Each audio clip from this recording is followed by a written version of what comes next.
Shalom. I am Bon Shemayim, your friendly local neighborhood brew, back with another one. In today's video, it's going to be called Shh, Real Black Liberation Movements Under Attack, right? So I wanted to go over this. We're going to be talking about a Amali Yeshitali. I might be butchering that, but he's a leader of the Pan-African Political Party, and he's currently in modern times being targeted by the DOJ and by Biden and Harris. This black woman who's running for president, her regime is currently targeting this man, right? Which I think is crazy. So let's read this, what we got on the screen. It says, discredit, disrupt, and destroy. FBI records acquired by the library reveal violent surveillance of black leaders and civil rights organizations. This is from Berkeley Library. So this is talking about the history of how they've been surveying us and how they've been watching us. And I wanted to say this, free use, because I got a lot of clips of Jimmy Dore. It was real powerful what this brother was talking about, and he hasn't had a platform to speak. So free use, free use, free use. On that account, we're going to get into the video, and I'll come back and give a little bit more detail on this brother. Enjoy. Have a blessed one. Any prominent black leaders in the United States have reached out to you, Reverend L. Sharpton or Jesse Jackson or No. Barack Obama or Michelle Oh, Obama, Nina no, Turner, and any of those black leaders reach out to you? no. But we've got people, like Charles Barron, who has been a state assemblyman and city councilor of New York for a long time. Him and his wife. We've got Jesse Todd, who was on the city government in St. Louis, Missouri, come out, and then there's a whole host. I think maybe as many as 240 some odd organizations spanning the ideological and political spectrum in this country. I mean, you may know that I did an interview with Tucker Carlson on one side of the question, and then I've done interviews with folk who are called progressive and leftists and what have you. So there are a lot of people who see this correctly as a real threat to free speech, because what they've done. This is from an article that I'm going to be reading. It says the DOJ is using foreign agents' accusations to repress black liberation organizers, right? So it says we must demand that the FBI cease invoking Foreign Agent Registration Act to spy on and criminalize black social justice leaders. All right, so I'm about to get into it a little more. On July 29th, 2022, Omali Yeshitali and his wife, Anna Zini, awoke at 5 o'clock in the morning to the sound of flash grenades and drones as heavily armed FBI agents stormed into their home, searching for evidence of organizational ties to the Russian government. Yeshitali is the 80-year-old chair of the African People's Socialist Party, a Pan-Africanist political party founded in 1972 and headquartered in Florida. His wife is the deputy chair, right? So they went into these people's houses 5 o'clock in the morning, kick door style, 80-year-old people.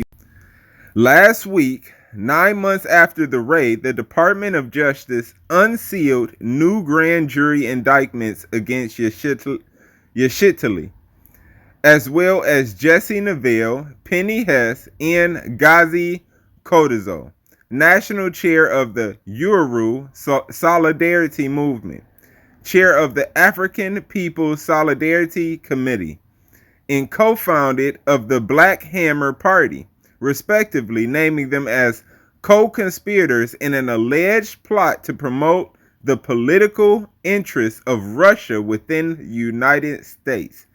The FBI surveilled these black liberation activists and their organizations for years before finally securing a search warrant for their personal residencies and other locations connected to African People's Socialist Party and the International People's Democratic Uru movement. The FBI search warrants were based on federal grand jury indictment, which charged. I'm not even going to keep reading this. They charged these people for no reason. They will pick out a reason, find anything. Oh, you're working for Russia. That's what they did to them. Oh, you're working for Russia. So we're against you. You're against us. This was the government trying to squash free speech and squash dissent. That's all this is. According to Yeshitela, the FBI also raided the APSP's radio station, Black Power 96.3 FM, and reportedly detained a prominent APSP leader. So here's a little bit of that. Here's a little bit of what happened. You have a federal warrant for this address. Keep your hands up and follow orders. This is the FBI. We have a warrant. They handcuffed me and my wife out here. They wanted me to sit on the curb while they were carrying this out, something that I refused to do. They wanted my wife to sit on the curb out here, that she refused to do.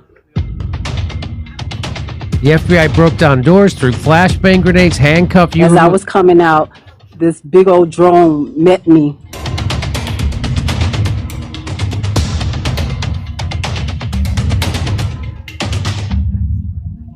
The only revolutionary organization that's done something here on the ground practically for African people is the one that's come under attack. Institution that offers a community radio station, a newspaper, a commercial kitchen, an Aquaba Hall rental space, and community office for our organizers. That was the building that has come under attack.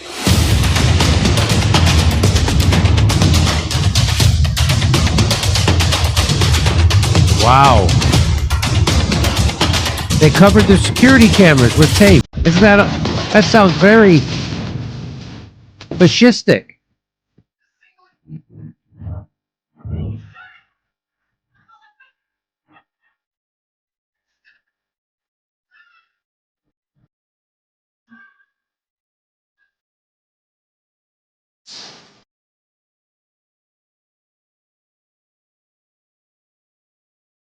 The FBI is a criminal organization. Following footage from the attack on the Party Solidarity Reparations Center on the south side of St. Louis.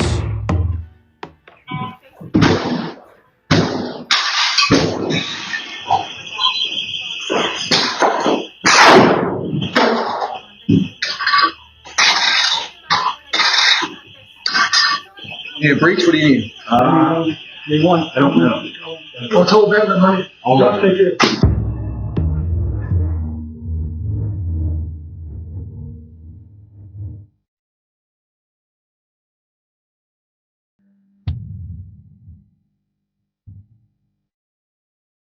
APSC and USM leaders were handcuffed, held at gunpoint while their homes were raided. Build a movement of white people that says hands off the movement.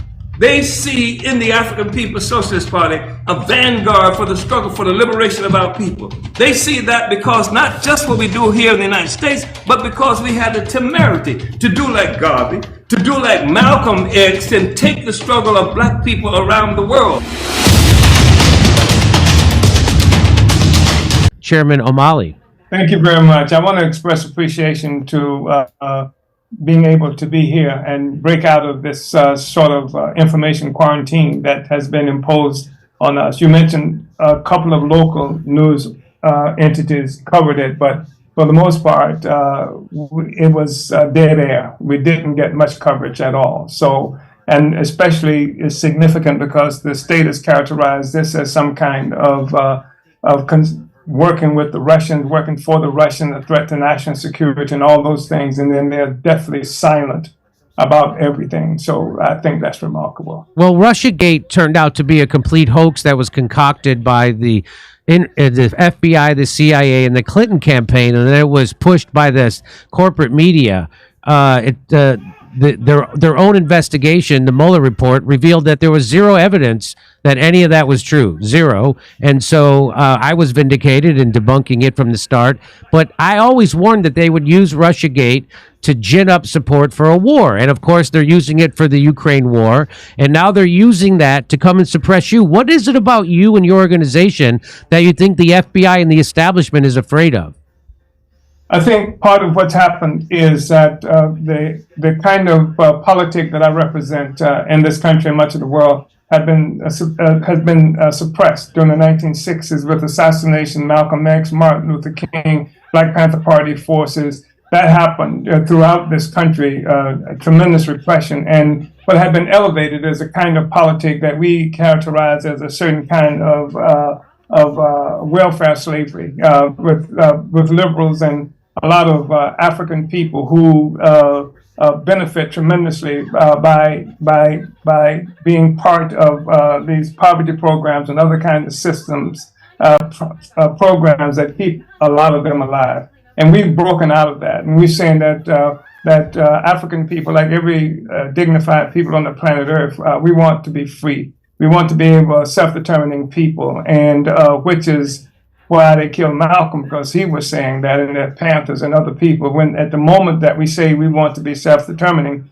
it becomes a real serious problem. And of course, the fact that we say we want to be self-determining, they see as an attack on the narrative that they've created about the United States being this place that everybody is free and everybody wants to be free and everybody loves it, et cetera, et cetera. And they can get away with that as long as they can keep everybody quiet. And so America, under the Biden administration in particular, pushed itself forward as this great democracy that's protecting the world from the autocrats of the world, et cetera. And how can it be this great democracy if it's suppressing free speech? How can it explain the daily killings of black people by police and sometimes even by civilians? How can they explain the incredible poverty that's imposed on a community that's played such a big role in developing the economy of this country? And they can't. And so the only way they can get away with it is that those of us who are most significantly impacted by this are not able to talk. And so they shut us up, and they say if we say anything, it's not black people who are saying this, it's Russians who are saying this. So we make a criticism of our treatment by the United States government. It's not black people who are doing this, it's Russians who are doing this. And that this is a means of sowing discord. The fact of the matter is discord is obviously already in this country. And it's not just a matter of what's happening with black people. It's also the whole social fabric of this country at this moment is under severe stress, as you know. So I don't understand. They're charging you with sowing discord? Is that what they're charging? What are they charging you with?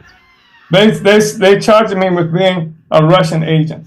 I'm a Russian agent. And the evidence of being a Russian agent, I'm a Russian agent who also did not register as a foreign agent, as a representative of a foreign country. So I'm a Russian agent. And I'm a Russian agent because I went to Moscow twice in 2015.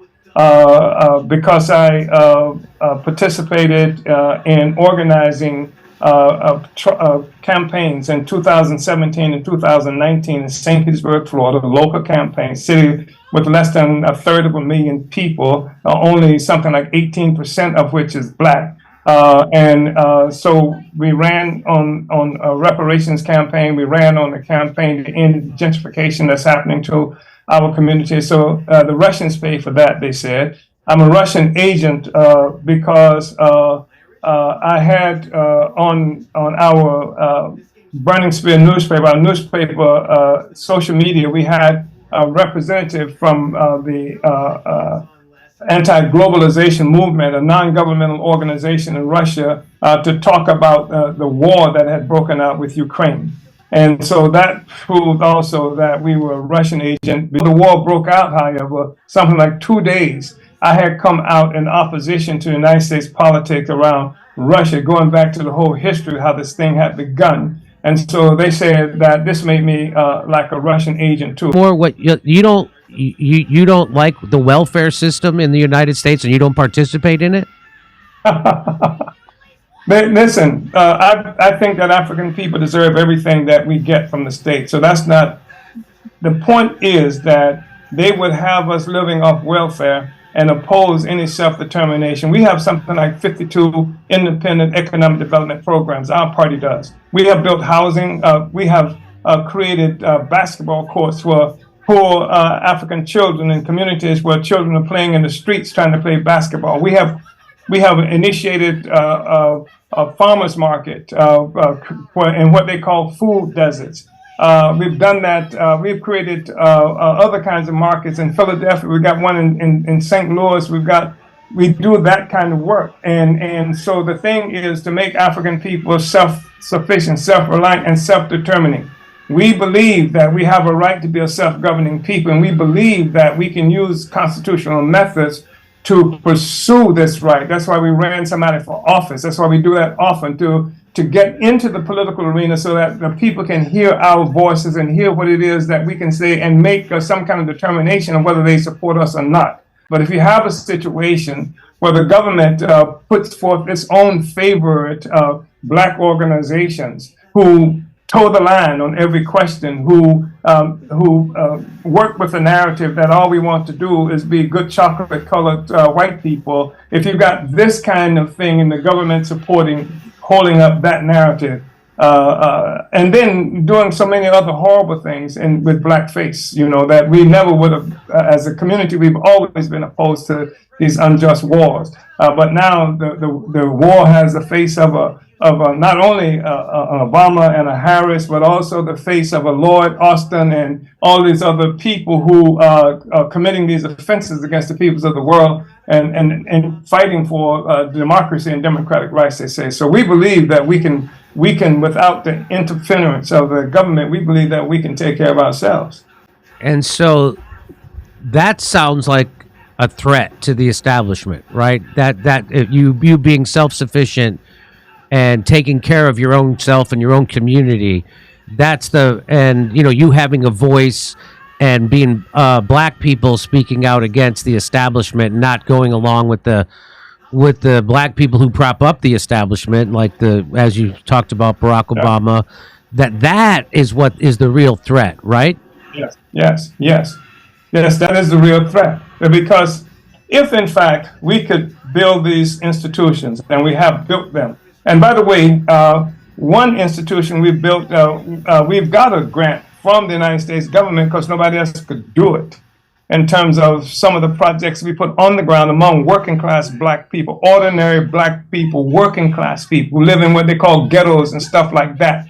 Not the people who you saw at the Democratic Party convention, rich people, multimillionaires and stuff like that, complaining about poverty, etc., but the people ourselves. That's the thing. They don't want to see the impoverished working class of this country, black people, working independent of that kind of control. So yeah, that's a problem, because if we could do it, the question is, why doesn't the government do it? If it really believes in what it says it is around the world. This must really be a threat to the establishment, and this should matter to everybody, because if they can do this to you, they can do this to anybody. And so anybody who stands up and does mutual aid in their community, anybody who says we can be self-sufficient, anybody who speaks out and threatens the narrative of the establishment, they can come down and bring the hammer down and then just make up stuff saying you're Russian. I mean, that's what they did to Donald Trump and anybody who they don't like. They did it to Tulsi Gabbard, who still serves in the military. They said she was a Russian agent. So that's the game of the establishment, is that anybody who's a threat to them, they immediately call them a Russian. And I really am surprised that they're do they have any I mean, do your lawyers have any fear that you'll be convicted? Are you afraid that you'll be convicted? Well, I think it's it's a possibility I'll be convicted. The fact is, look, I'm 83 years old. I'll be 83 in October. And for a 15-year prison sentence is a life sentence for me. That's the assumption. And I think that they intend to put me in prison for life. There's no doubt in my mind about that. They wouldn't have gone through all of this if they did not intend to do it. But our lawyers, we've got an extraordinary array of lawyers. I mean, a battery of lawyers who've taken this on. And if it is something that is based on law and the Constitution, we'll win. But the fact is, I think the system makes the, I think, incorrect assumption that if you say Russia, black, and black and Russia, that they have created enough prejudices among the people that people will overlook the fact that the government has no evidence that they can use. The government has some facts. I did go to Moscow, but I also went to Spain. I also went to Ireland. I also went to to various other places around the world. And I went for the same reason I went to Moscow, that is to break out of this encirclement and to win support and friends for the struggle of Black people for self-determination. So that's a fact that I went to Moscow, and they used this fact and it's a fact that we had a relationship with the anti-globalization movement of Russia, which is a non-governmental organization that the government is now saying was funded by the Russian government. So it's a fact that we had a relationship with the anti-globalization movement. And we attended conferences that were supportive, the conferences that brought together people who were for self-determination. So that's a fact.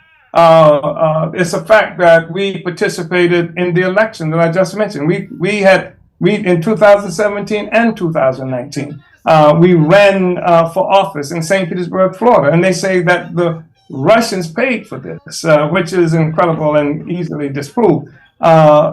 So, those are the kinds of things that they are using, and they took from us.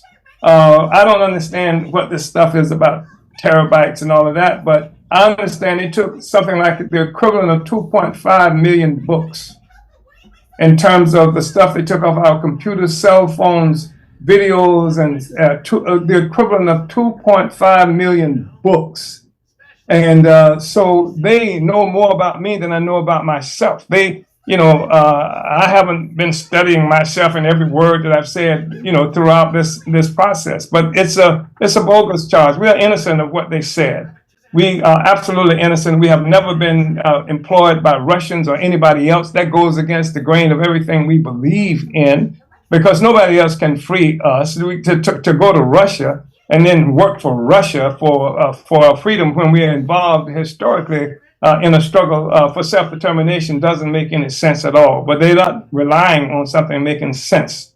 They're relying on what they think will be the fact that I'm in court, the fact that they say Russia, the fact that they say Black people, that would suffice to have people overlook the fact that they have no evidence to prove this, one, and two, that this is an assault on the First Amendment. In fact, the prosecutor at one juncture had filed a motion to the court to prevent us from even using First Amendment free speech as a part of our defense. The court obviously thought that was just too outrageous, and they denied that motion. But this is what we're up against. Because what they've done is create a situation where if you have views that's aligned with the views of another country, they can claim that you are working for that country because your views coincide. For example, they say, the Russians say that it was a U.S. attack through NATO through Ukraine, that they're making war against Russia. We say that, but we said it even before the war started. But they say it because the Russians say that, it's clear evidence that we are working for Russia. If y'all made it to the end of the video, thank you, Thawada. Let me know in the comments. I want to actually hear what y'all think about this. Is this surprising to y'all? Or does this just mean that these other groups, the Black Caucus and all these other groups that are supposed to be for Black people, aren't? Or they would be getting targeted? Let me know what y'all think about this. It's sad that the guy is 80. They trying to put 83. They trying to put him in jail for 15 years. They're pretty much trying to Dr. Sebi him and take him out of the world. So on that note, and I hope y'all love this video, hit the like button, share this with people so people know, so people can hear his story. Maybe if we could get our voices together on this, they'll have to let him go, especially during an election season. Let's see what Kamala Harris does on this one. All eyes are watching.